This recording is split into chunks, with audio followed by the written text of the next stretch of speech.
Hello, welcome to SCI TV. I'm Joshua Gordon, the founder of the Sports Conflict Institute. Today we have a wonderful topic talking about athletes and philanthropy and charity and some of those distinctions there. We're joined by our guest, Jenny Goldstock Wright from Wishbone Consulting, and my co-host, Dr. Ken Pendleton. Welcome to both of you. Thank you. Thank you, Josh. So Jenny, you're a new person to our audience, so we're hoping that you can give a little bit of background about what is this space that you operate in and how did you get there and what is your company? Sure. Well, thank you.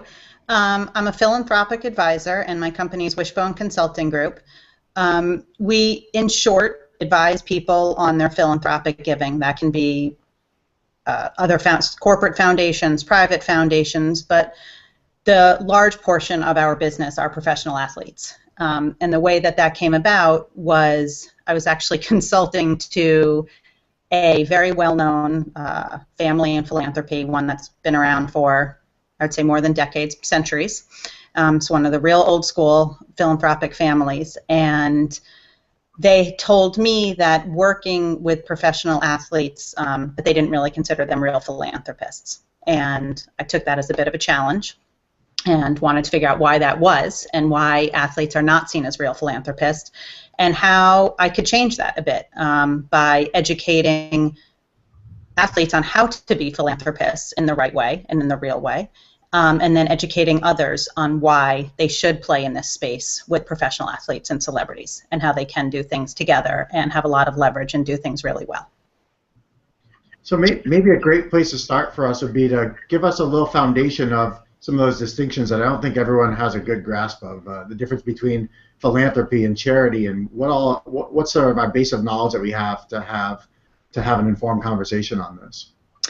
So the example I always give is the biggest distinction between charity and philanthropy, a real easy one, is charity is giving away turkeys at Thanksgiving and presents at Christmas, and philanthropy is advocating towards and helping stop hunger and helping families be able to purchase gifts for their own children. So those two things are real different. One is much more social change. Philanthropy is much more social change. Charity is something in the moment. Charity is not negative. There are wonderful aspects of charity. People need charity. But a lot of times people get into this and say they want to be philanthropic, they want to start something, they want to make a tremendous amount of change, and they're advised incorrectly and end up doing things that have no long-term effect whatsoever and, don't end up impacting who they want to impact. Where does the skepticism about athletes being philanthropists come from? When you're the person you would work with or that family you would work with, why did they make that claim? I think, and we've all read, there's so many examples of athletes, charities gone wrong. A lot of times this is because of poor advice, but you'll see things, athletes are typically given advice. First of all, professional athletes are typically young when they get into the business, so one of the first things they want to do is give back to their community. They've made it big, they've made some money, they want to help not only their family but their community, give back to their high schools, their colleges, what have you. And so the first thing that they hear is, I should start a foundation. Really, in order to start a foundation, a true foundation, a private foundation, or a public operating foundation, you should start with, at least $1 million. A lot of the things that these young men and women want to do, they want to give $10,000, they want to give $20,000, and that's not, and they want to have golfing events and bowling events and raise money. Those are public charities. Those aren't foundations. So there's a big misnomer right there. And then they'll have these events, and they will hire event planners, not philanthropic advisors. And they will spend a lot of money throwing the event, and they raise just a little bit of money, so they end up spending more money on hiring the person and throwing the event, and frankly, comping a lot of people than money that goes out the door. And so people, as a society, we always want to put athletes and celebrities on a pedestal with one hand and smack them down with the other. So people are always right there ready to say what a horrible job they did and how, their philanthropic efforts are corrupt when really they've been given bad advice. So I would say that's generally where it came from. Did I answer the question, or? Yeah, I can't help but, far left? I can't help but think of the distinction between good intentions and goodwill. That athletes are very well intentioned, but goodwill is having the ability to summon the resources to achieve the end you're trying to achieve. And I assume that's where you guys come in. You're trying to bridge that gap. You're for the athletes. I think that's a great point, and I think that's exactly right. And you know, one of the really interesting things about philanthropy, we will several of our athletes or celebrities are referred to us by their financial advisors or by their attorneys, and those men and women who are very well versed in finance or the law often do not know about the IRS regulations off the top of their head, or about the differences between what I was saying before, private foundations and public charities and private operating foundations. It's a very niche area. And so sometimes you get bad advice because people, frankly, aren't good people. I mean, there's good and bad people in every industry, so sometimes they will just have an advisor who doesn't care about them, isn't looking out for their best interest, and just wants to make a buck off them. And sometimes they'll have advisors that are very well-intentioned. You know, to the same point as the client is well-intentioned as their advisor. And so we're thankful that they do reach out to us to help bridge that gap and bring knowledge to them.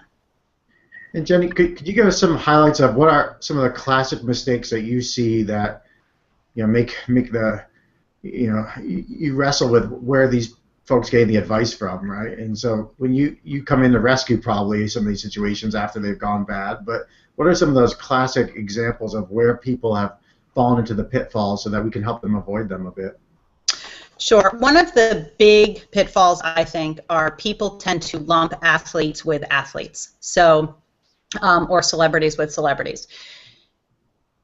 You typically, in no area do you really make great gains until you incorporate other people. In civil rights, you made greater gains when whites joined in. With gay rights, you made greater gains when, you know, straight people joined in. I mean, that's just the way the world works.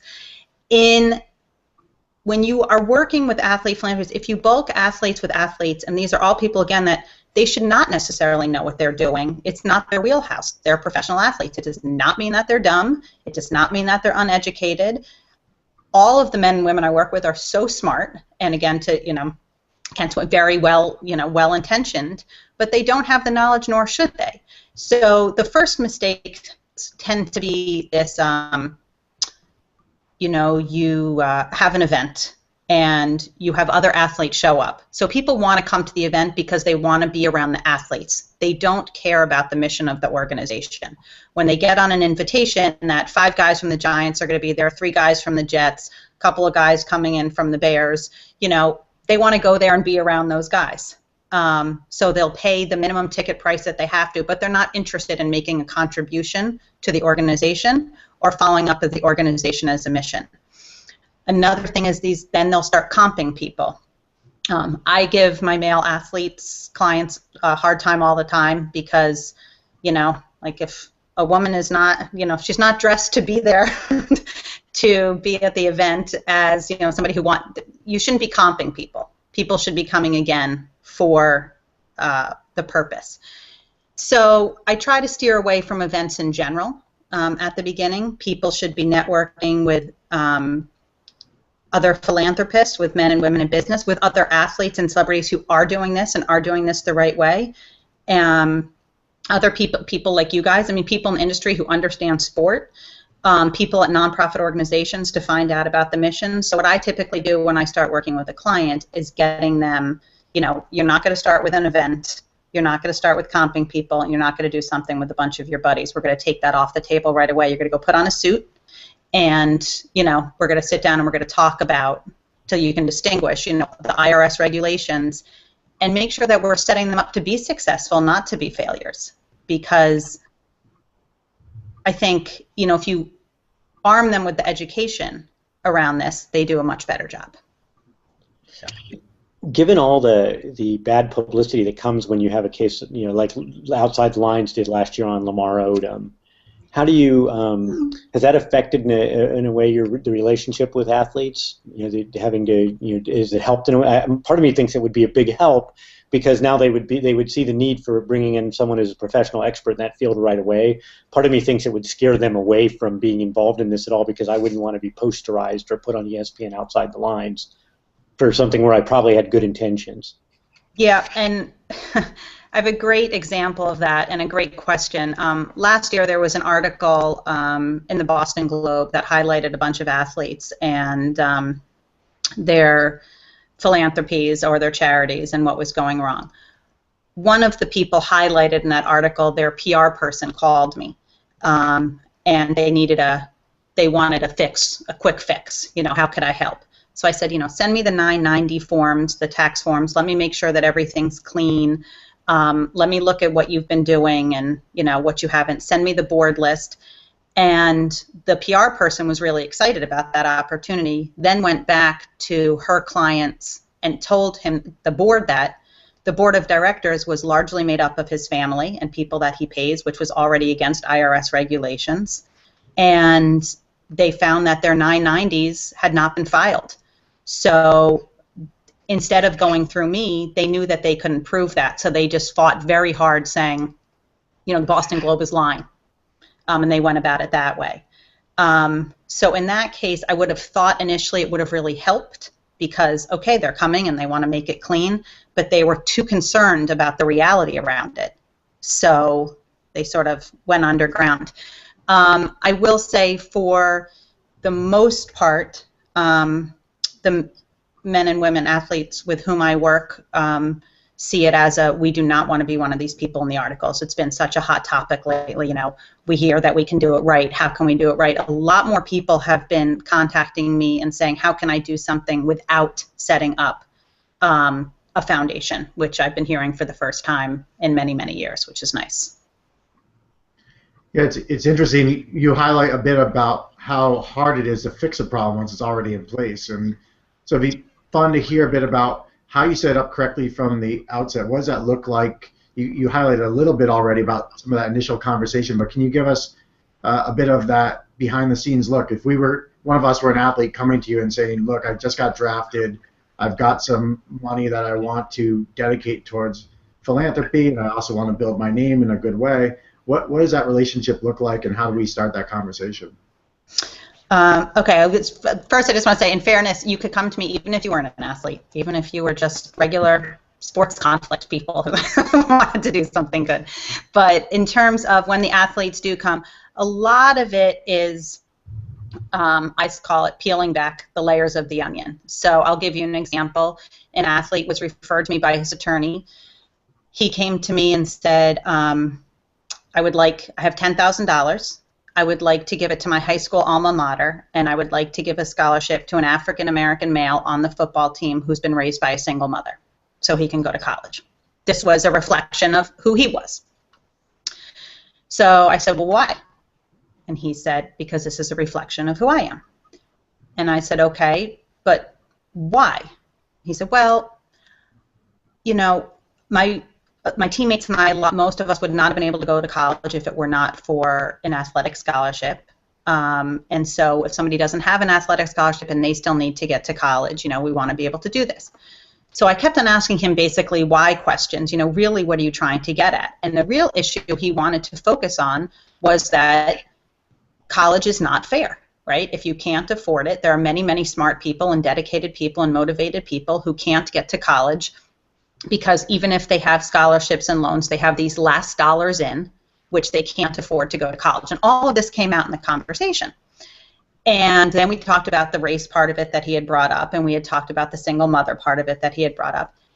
At the end of our conversations, he ended up taking that $10,000 plus talking about, no, of course he can't give that money to the high school because a public school budget can be cut when outside money comes in. It doesn't matter why it's coming in. If they see it coming in, they can cut other parts of the budget. He couldn't give the money directly to the student because the student is not a tax-exempt entity. He could give the money directly to the college on behalf of that student, but then if that student failed out or couldn't afford to finish the 4 years, he's just given $10,000 and his success rate in philanthropy is 0%. We ended up, in this instance, creating a nonprofit organization because he said, a public charity. He said so many of his teammates in various locker rooms, he had always heard them saying they wanted to give scholarships. So he set up an umbrella under which other people, so you could have the Josh Gordon scholarship. Scholarships $5,000 or more. An award can be as little as $1,000. And he has now sent 34 students to college, 12 students on a service learning program to Botswana, partnering with another nonprofit organization. Got one of his students an internship at Oscar de la Renta. And all of these things have happened for the same $10,000 that he was going to give. So it was really a matter of and his students are of every race and of both genders. And there's a big application process. And I actually was just at a speech he gave the other night. He had one of his students there who's now going to Harvard Medical School, and they're helping him pay. They paid for the 4 years of college, and now he's going on to Harvard Medical School. So once you really sit down and find out the why do you really want to do this? What are you trying to accomplish? Let's get to the bottom of that first, and then think about other partners. Who's already doing scholarship work? Who are, what colleges should you reach out to? What high schools? What networks? We were able to do something pretty incredible, or he was able to do something pretty incredible. It really is a fantastic story about process and about then using professional resources to realize the end that person has in mind, the goals they have in mind. And I'm wondering, have you worked with leagues or with other institutions? Because what I would want to do is try to create some kind of institutional arrangement where athletes, were put in a position where they were able to identify the people who are going to help them do those kind of things, someone who's going to align what they give with their goals and work with professionals. Well, one of the things that we've been trying to do at Wishbone and very recently, is switch to that level and really working with the leagues, because you can make a dent like this, the individual I just discussed, and there's been several others like him who've done wonderful things.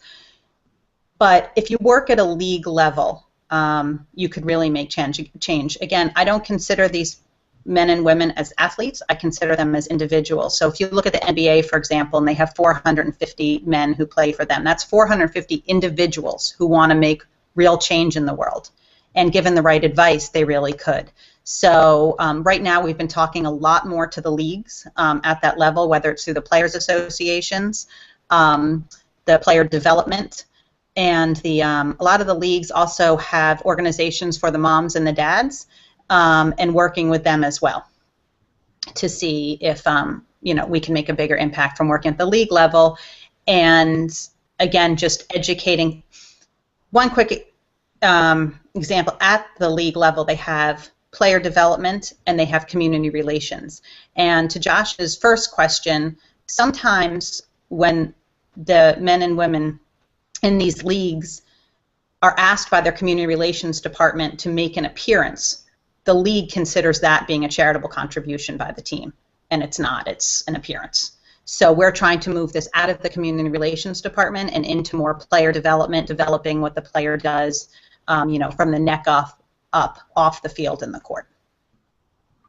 So Jenny, let me ask you a question that I actually ask my students when I have my instructor hat on, which is, do athletes have an ethical or moral obligation to do philanthropic work, from your perspective?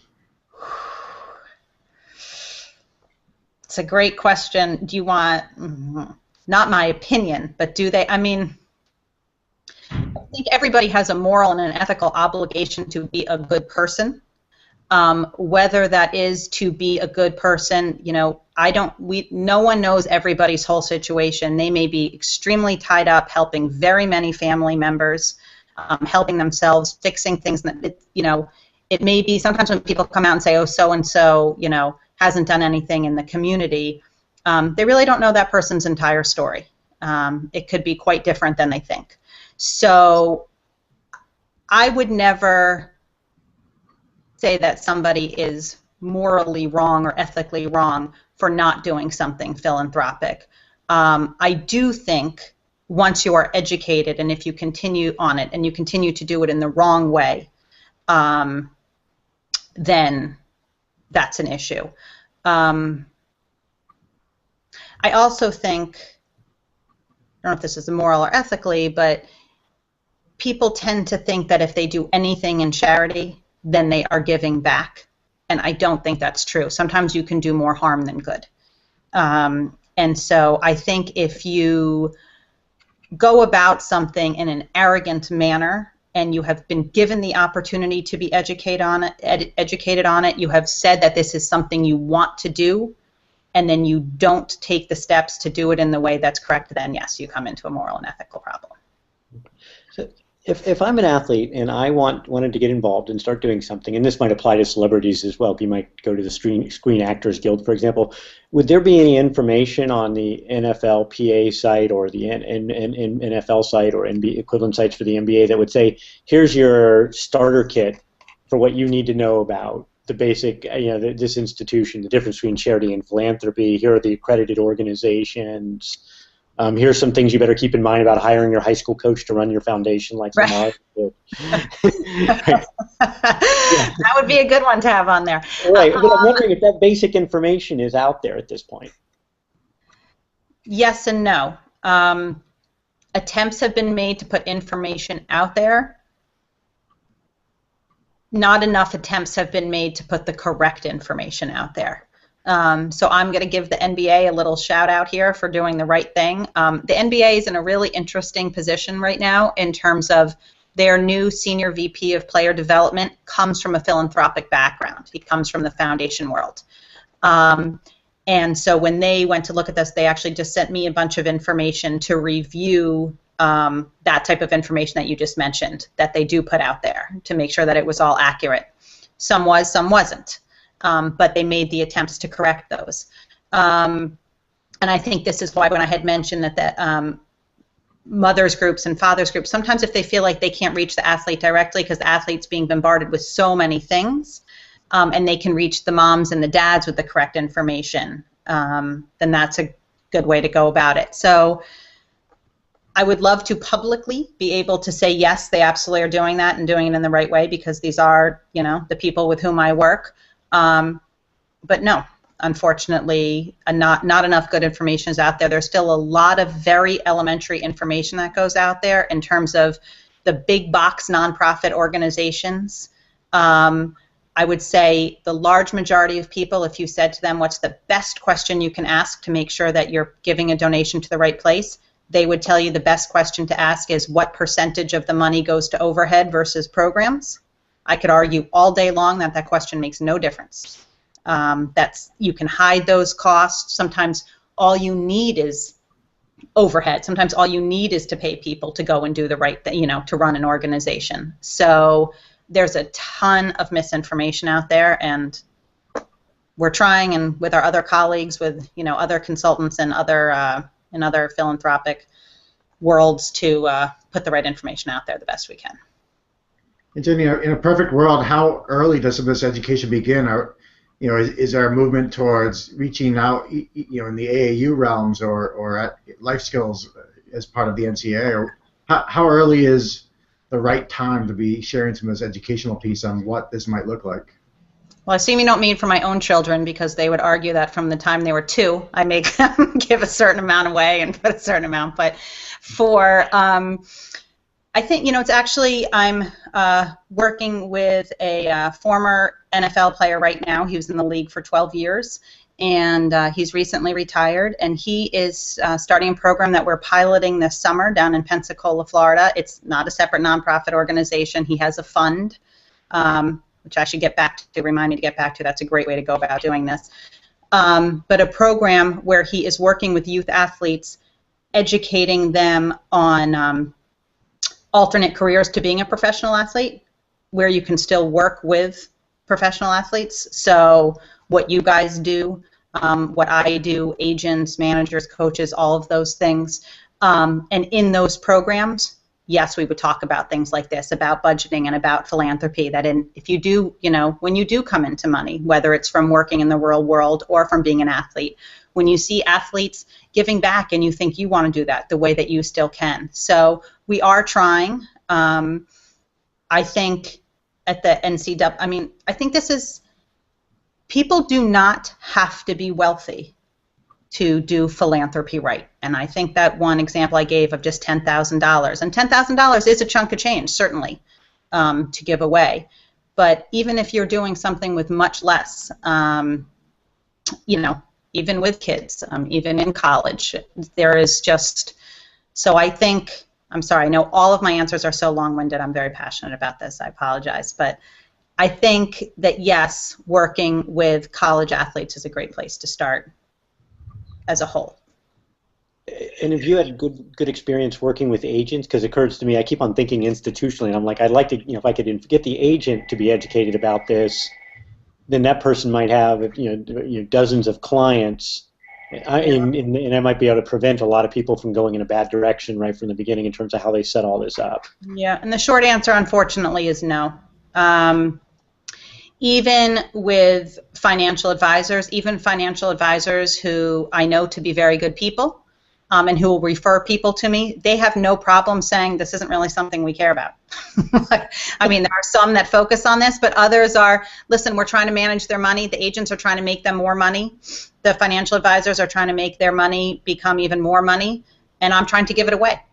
And so, unfortunately, in that realm, we don't have the audience that we would like to. Now, I shouldn't say, I was actually just on the phone with an agent today who's fabulous and wonderful, and the entire time we were talking about her clients' charitable initiatives. So there are some, but the large majority, we have not had tremendous luck going that direction.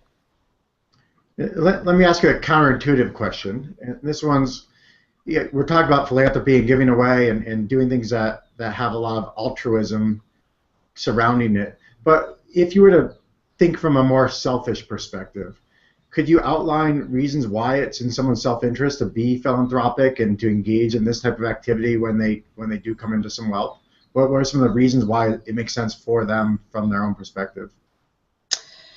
So the other side of Wishbone Consulting Group, my business partner Isha Price, is on the branding side, and right there is, you know, one example with athletes and celebrities to make it part of their brand, to make their brands look better. I don't think that there is anything wrong with making yourself look good through your philanthropy. In fact, I would hope that's the case. Again, when I say, you know, I hope you show up in a suit. I hope you are educated about philanthropy when you speak about it, because it makes you look better as a person. It makes you look like you've done the research and you know what you've done. I am not a believer that in order to do something right, you have to be, I think there are a few very selfless people on the planet, if any. There probably are some, but not very many, that are wholly selfless. And so you do have to have that discussion. A lot of times I start a discussion with my clients and say to them first, you know, be honest with me, what do you want to get out of this? Because the more I know about that, the more I can structure it also in a certain way. And the happier they are with what they are doing, the more time and energy they're going to want to give to it, and the better off other people will be. As long as in the end it benefits the people it's supposed to benefit, I think it's okay to be a bit selfish about it. Are there any other key challenges we haven't touched upon so far? Yeah, there's many challenges. I mean, again, this is a young client base. This is often new money. I think when, you know, again, people love to complain about what athletes are doing wrong in philanthropy. I don't know many people that if in their 20s suddenly came into tons and tons of money, they would sit back and say, let me do all the right things with this first right away. There are also challenges of perceptions. I mean, we were working with a client who had graduated from Virginia Tech. He's a current football player. And we were talking to him about what he wanted. He did start a private foundation. He put quite a bit of money into this to start a private foundation and to make grants, excuse me. And when we were talking to him about the type of stuff he wanted to do. He was talking about broadcasting and childhood obesity, all of these things that he thought sort of people expected of him. The more we spoke to him, we had learned that since he had redshirted as a freshman, he stayed a fifth year at Virginia Tech, and he got his Master's of Education while he was there, but somehow he kept that a secret. He is a piano player. He was a fine arts major at Virginia Tech and still was painting oil paints, while in the league, and his one dream was to have a painting in the Super Bowl show. So, we were able to really, but I bring that up because in terms of, that's a challenge in terms of the perception that these guys think that people have of them and should have of them, and getting around that when they have, one of the clients I spoke to said, he said, listen, any of these guys would give me $1,500 in a heartbeat if I said we were having a big party. Now I have to change this to being that it's for my charity. It's a different way of being seen, and that's a challenge. It's a different way, to have some, one of our clients right now is, going from karaoke parties in New York City to having a white tie, 100 people only, $100,000 a table event, has changed dramatically in her approach. So these are all challenges, working what people expect of you. There's also been a counterintuitive push that I've seen lately that a lot of the best press for athletes has come from those who aren't seeking press for their philanthropy, right? So you'll see every now and then there'll be a baseball player or someone will say, people don't even know how much good work that this individual is doing in the community because they refuse to tell about it and they refuse to have photos taken and all that. It struck me as very interesting because, first of all, why not share that? Because it has a lot of impact to share what is a mission you're doing. And then why do we value more the person who isn't sharing it? And so I was hoping you might give us some insights into that dynamic that's at play as well. It's a really interesting question. I just had a meeting with someone who was he was homeless, and so he was largely raised in homeless shelters or foster care, or whomever would take him in for a night. He does a lot of great work. He will never, ever tell the media or let the media into a place. He just feels like, to the last question, I think people feel like if you somehow tell people that you are doing good, then it becomes selfish instead of selfless. And I think that's unfortunate because you do also we want our children to look up to people for doing the right things, not just for hitting home runs or getting touchdowns or all the other analogies. But, you want them, and you don't want to make people feel like if they're doing it and if they're letting the media in, then they're being media hounds. I think all the answers, frankly, go back to the same thing. It's about a ton of miseducation, and it's about saying, like, it's okay to be a philanthropist. It's okay to be a philanthropist that gets attention for the great work you're doing. Let's make sure that it's great work that you're doing. And let's make sure that people know about it, because we also want to educate other people on how to do this right. So let's not worry so much about the backlash of it. Let's see the positive that can come out of it. And, I know that to be the truth, that sometimes people are so repelled by all this bad publicity that they won't allow themselves publicity for the good stuff. Yeah, I think there's a deeply held view in ethics that morality is what you do when no one's looking. That when you're moral, when other people are seeing it, there's essentially an idea that there may be an ulterior motive. Right.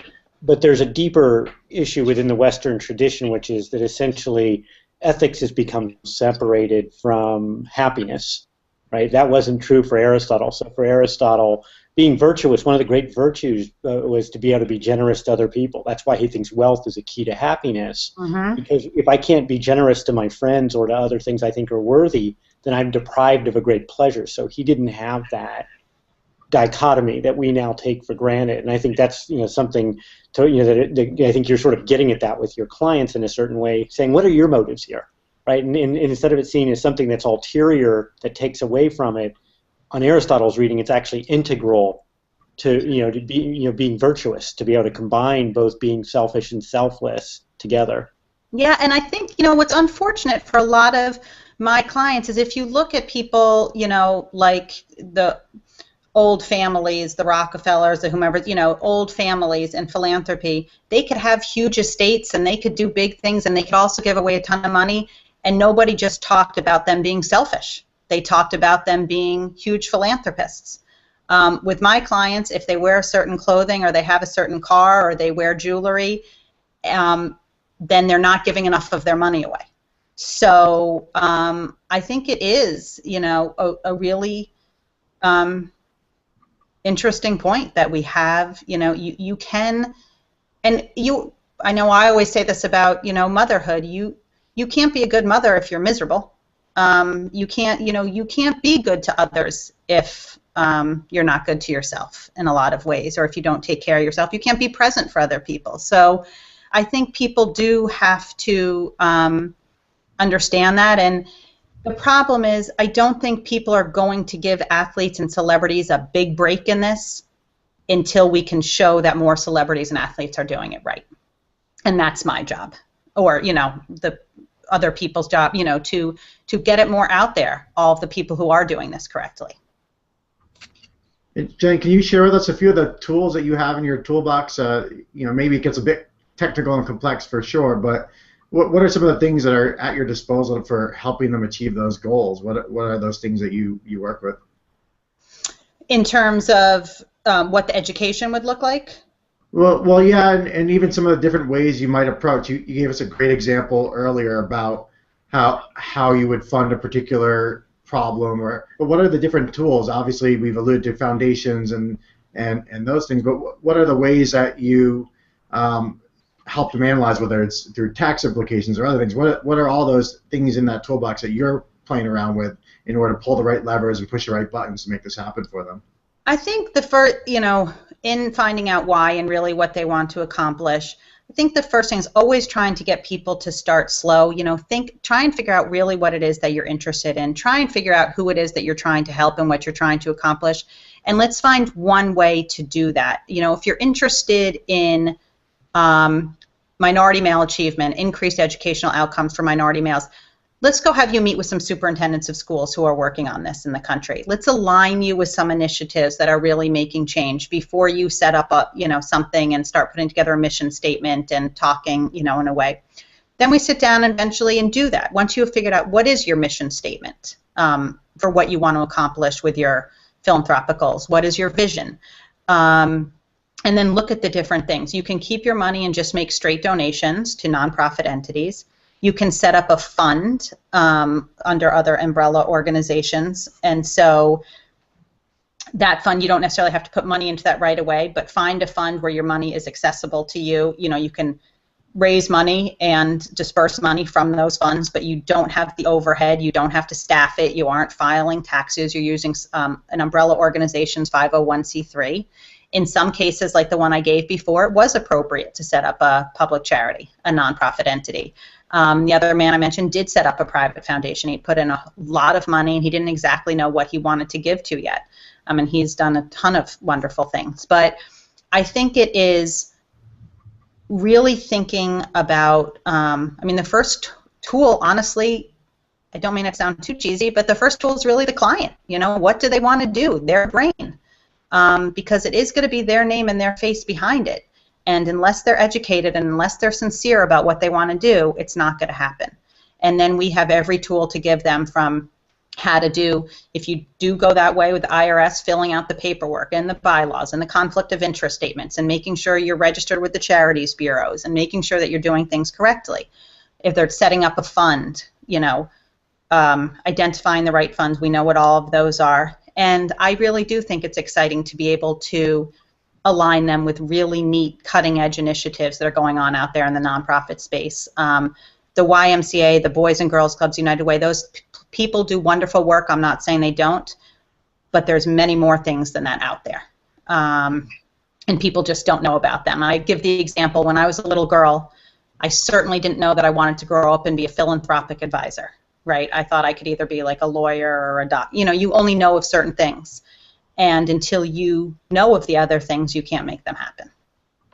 Are there instances where you discover that when athletes' real interests aren't so much philanthropic as political? What made me think of that was when you talked about someone, say, a minority maladjustment or someone who's interested in helping people with low SES or socioeconomic status, do you ever find yourself saying, well, maybe the best way to do that would actually be to support certain political candidates or certain political parties, things like that? There's other issues with that because you do have to watch, aligning an individual in that way if they are, because athletes sometimes get bad press because they deserve it. Sometimes they get bad press when they don't deserve it. You want to be careful about aligning them in those ways. So I think more with initiatives, but not so much political, but advocacy for sure. The truth is that Lady Gaga has more Twitter followers than like 3 times the population of California or something crazy like that. Like whether people want to, I know, and I could speak for her personally because we work with Serena Williams. She has 4.2 million Twitter followers. People want to know when she takes her dog for a walk. People want to know, these things. And if you can match that, if you can harness that leverage that she has, and she also has tremendous brain power, but if you can harness that leverage with great work that's being done out there, you can really move the needle. So not necessarily political, but advocacy for sure. I have to admit something to you guys and to whoever's watching, that I'm a horrible guest because my battery is about to die and I don't have a plug. So I just don't want it to drop off in the middle of the question. So to let you know that I have 3 minutes until there is no more computer. It's perfect timing. You've shared a ton of information with us, and both enlightening and also really exciting to think about where the possibilities that can happen if you get people connected with the right type of advisor, get them doing things in a way that's going to be productive to meet the types of goals that they have, how powerful that can be, and how different from Charles Barkley's "I'm not a role model" mantra. That this can actually, you can be a role model and you can have great impact, but you have to do it the right way. Any final thoughts before your battery dies, before we go off here? What are any wrap-up that you want to do or share with the audience before we say goodbye? I just think, the biggest point is back to this piece of education. I mean, it's for everything that you do. The more educated you are on anything, the better you can do in that field. And it's the same with philanthropy. So, and I encourage people who, even when they just think somebody contacts them and says, can I have $25 to support me in my bike ride that I'm doing to, raise money for cancer research or for diabetes research, there's nothing negative about those things. They're really positive. But when you start thinking about how those little $25 add up, every person should think about what, not just celebrities and athletes, but every person can think about how they want to give back and what that strategy should look like, and having the education on how to do so. Fantastic. Well, thank you so much for joining us on the show. It's really been a pleasure, and we're certainly going to be directing people your way to get the right advice as opposed to the other stuff that's out there, because we'd much rather see that going on than what we saw in the Boston Globe last year. Right. And those highlights. We don't want that anymore. Well, thank you both so much. I really enjoyed it. Thank you.